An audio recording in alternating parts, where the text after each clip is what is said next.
অসম আদিবাসী ছাত্ৰ সন্থাৰ বিহালী আঞ্চলিক সমিতিৰ উদ্যোগত সদ্যঘোষিত হাইস্কুল শিক্ষান্ত পৰীক্ষাত আৰু উচ্চতৰ মাধ্যমিক পৰীক্ষাত উত্তীৰ্ণ হোৱা কৃতি ছাত্ৰ-ছাত্ৰীসকলক বিশেষ অভিনন্দন ও সম্বৰ্ধনা অনুষ্ঠান অনুষ্ঠিত কৰা হয়।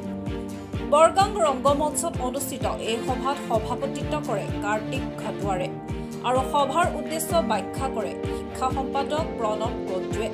এই সভাত বিহালীৰ চেৰেলিয়া বৰগাং বৰভিল ৰঙাগড়া কেটলাকে ধৰি বহুকেইটা অঞ্চলৰ হাইস্কুল শিক্ষান্ত আৰু উচ্চতৰ মাধ্যমিক পৰীক্ষাত উত্তীৰ্ণ হোৱা 120 গৰাকীকৈ ছাত্ৰ-ছাত্ৰীক এখনকৈ ফুলাম গামোচা আৰু মানপত্ৰৰ সৈতে অভিনন্দন জনোৱা হয়।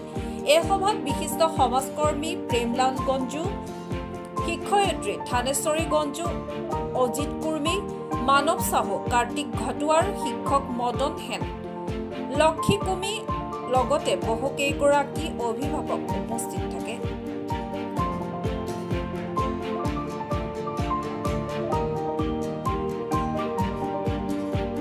অসম আদিবাসী ছাত্ৰ সন্থা বিহালী আঞ্চলিকৰ উদ্যোগত উচ্চ আৰু উচ্চতৰ মাধ্যমিক বিদ্যালয়ত পাছ কৰা এই ছাত্ৰ-ছাত্ৰীৰ অভিনন্দন বিশেষ অনুষ্ঠানত মই অতিথি হিচাপে আহি সঁচাকৈ ভাল লাগিলে আৰু যিটো পৰিৱেশ সঁচাকৈ ল'ৰা-ছোৱালীৰ মাজত খুব ভাল এটা পৰিৱেশ দেখা পালোঁ আৰু দেখিছোঁ বাগিচাৰ ল'ৰা-ছোৱালী মেক্সিমাম উচ্চতৰ মাধ্যমিক বিদ্যালয় উচ্চ মাধ্যমিক প্ৰায় 10 গৰাকী ল'ৰা-ছোৱালী ফাৰ্ষ্ট ডিভিজন পাছ কৰা লেটাৰ সহ 3টা পাছ কৰা ল'ৰা-ছোৱালী আজি উপস্থিত আছিলে আৰু আদিবাসী ছাত্ৰ সন্থাই যিটো বিশেষ অভিনন্দন অনুষ্ঠান যিটো লৈছে সঁচাকৈ শলাগ ল'বলগীয়া ভাল।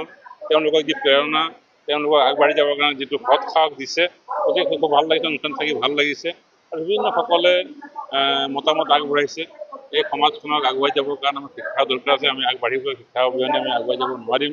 শিক্ষা দীক্ষাৰে আমি আগবাঢ়ি গৈ সমাজখনক আদিবাসী সমাজখনক কেনেকৈ আগুৱাই লৈ যাব পাৰি, চাহ জনগোষ্ঠীৰ সমাজখনক কেনেকৈ আগুৱাই লৈ যাব পাৰি বিভিন্ন আলোচনা হৈছে। গতিকে অনুষ্ঠানত মই নিজে থাকি অতিথি হিচাপে খুব ভাল লাগিছে, আনন্দ লাগিছে আৰু ভৱিষ্যতে ল'ৰা-ছোৱালীখিনিকো ছাত্ৰ-ছাত্ৰীসকলক মই আশা কৰিছোঁ বা কৈছোঁ যে তেওঁলোকৰ ভৱিষ্যত উন্নতি হওক, আগবাঢ়ি যাওক তাই কামনা কৰিছোঁ। আজি অসম আদিবাসী ছাত্ৰ সন্থা বিহালী আঞ্চলিক সমিতিৰ তৰফৰ পৰা আমি যি কৃতি ছাত্ৰ-ছাত্ৰী হাইস্কুল পৰীক্ষাত উত্তীৰ্ণ হোৱা আৰু উচ্চতৰ মাধ্যমিক পৰীক্ষাত উত্তীৰ্ণ হোৱা যিসকল ছাত্ৰ-ছাত্ৰী আছিলে তেওঁলোকৰ কাৰণে আমি বিশেষ অভিনন্দন অনুষ্ঠানটি অনুষ্ঠিত কৰিছিলোঁ আৰু আপোনালোকৰ যোগেদি আৰু এটা কথা ক'ব খোজোঁ যে যিসকল ছাত্ৰ-ছাত্ৰীক লগে আমি ঢুকি নাপালোঁ সেই ছাত্ৰ-ছাত্ৰীসকলক আমি ক্ষমা খুজিছোঁ আৰু তেওঁলোকক ইয়াৰ পৰাই আমি আপোনালোকৰ তৰফৰ পৰাই ক'বলৈ খুজিছোঁ যে তেওঁলোকক পঢ়া শুনাত গুৰুত্ব দিয়ক, যাতে পঢ়া শুনাৰ যোগেদি আমাৰ ভৱিষ্যত আমি নিৰ্মাণ কৰিব পাৰিম। এইটোৱেই আমাৰ বিকল্প। আমাৰ জাতিটো এনেও বহুত পিছ পৰি আছে, গতিকে পঢ়াটো আমাৰ কাৰণে বহুত ইম্পৰ্টেণ্ট।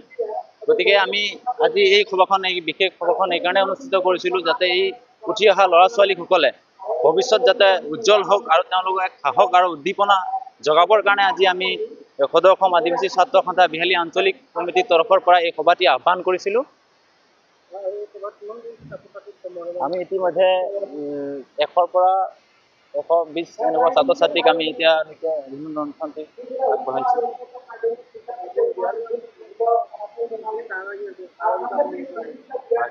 হয় অকল ইয়াত গাঁও বুলিয়ে নহয়, চাহ বাগিচা অঞ্চলত যিসকল দুখীয়া দৰিদ্ৰ লোকৰ যিসকল ল'ৰা-ছোৱালী আছিলে তেওঁলোকক আমি আমন্ত্ৰণ জনাইছিলোঁ আৰু কিছু সংখ্যক ছাত্ৰ-ছাত্ৰীলৈকে হয়তো আমি গৈ নাপালোঁ। তাৰ কাৰণে আমি আপোনালোকৰ যোগেদি তেওঁলোকক আমি ক্ষমা খুজিছোঁ। বিশ্বনাথৰ পৰা প্ৰলাশ প্ৰিয়মৰ ৰিপৰ্ট, মহাজাতি 24 লাইভ।